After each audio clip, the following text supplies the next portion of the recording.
এরকম। আমি পশু পাখির মিমিক্রি করি, তো পাখির শোনাতে পারি। কোন পাখি জানি না, যেমন একটা এরকম ডাকে, এরকম কি পাখি আমি জানি না। এটা আমিও নাম জানি, তবে জেনে নিব। আমি অনেক পাখির নাম জানি না, কিন্তু আমার খুব ভাল লাগে পাখি। এবার আমরা একটা র্যাপিড ফায়ার মিমিক্রি সেগমেন্ট করব। আমি হচ্ছে বিভিন্ন পশু পাখি প্রাণী এদের নাম বলবো, ওইটা ইনস্ট্যান্ট যেমন হয়, মানে এটা পাবলিক আসলে ধরতে পারবে যে এটা একটা র্যাপিড ফায়ারের মতো। ওকে, যে কোনো একটা পাখির ডাক।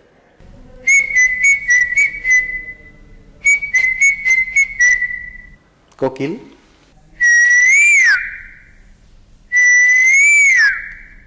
কুকুর, কুকুর। ঠিক আছে, আমাকে কেউ যেন বিচার না করে। এরকম। পুরো একদম রাতের পাহারাদার কুকুরের মতো হয়েছে। ওকে, আমরা কিন্তু পশুদের মধ্যে আসলে বিড়ালের ডাকটা কিন্তু অনেক ইনোসেন্ট, এটা একটু শুনতে চাই। বিড়ালের বাচ্চা যেমন মাকে খোঁজার সময় বলে যে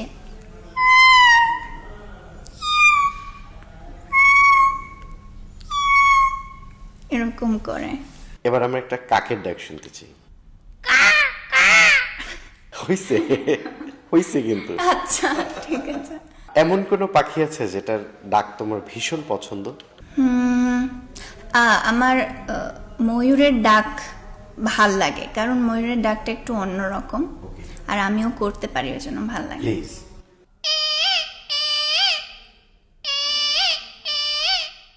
ভাল লাগে বলতে হয়তো অতটা মিষ্টি না, কিন্তু ইউনিক। Unique, right. অনন্য। তুমি কি এমনিতে কখনো ময়ূরের ডাক শোনা হয়েছে? হ্যাঁ, আমি বাস্তবে শোনা হয়নি, কিন্তু ময়ূর দেখা হয়নি? ময়ূর দেখেছি, হ্যাঁ বাস্তবে দেখেছি, জি, কিন্তু তখন ডাকেনি ওরা। বিকাশ পেমেন্টে 10,000 টাকার বেশি অফার। শপিং চলছে তো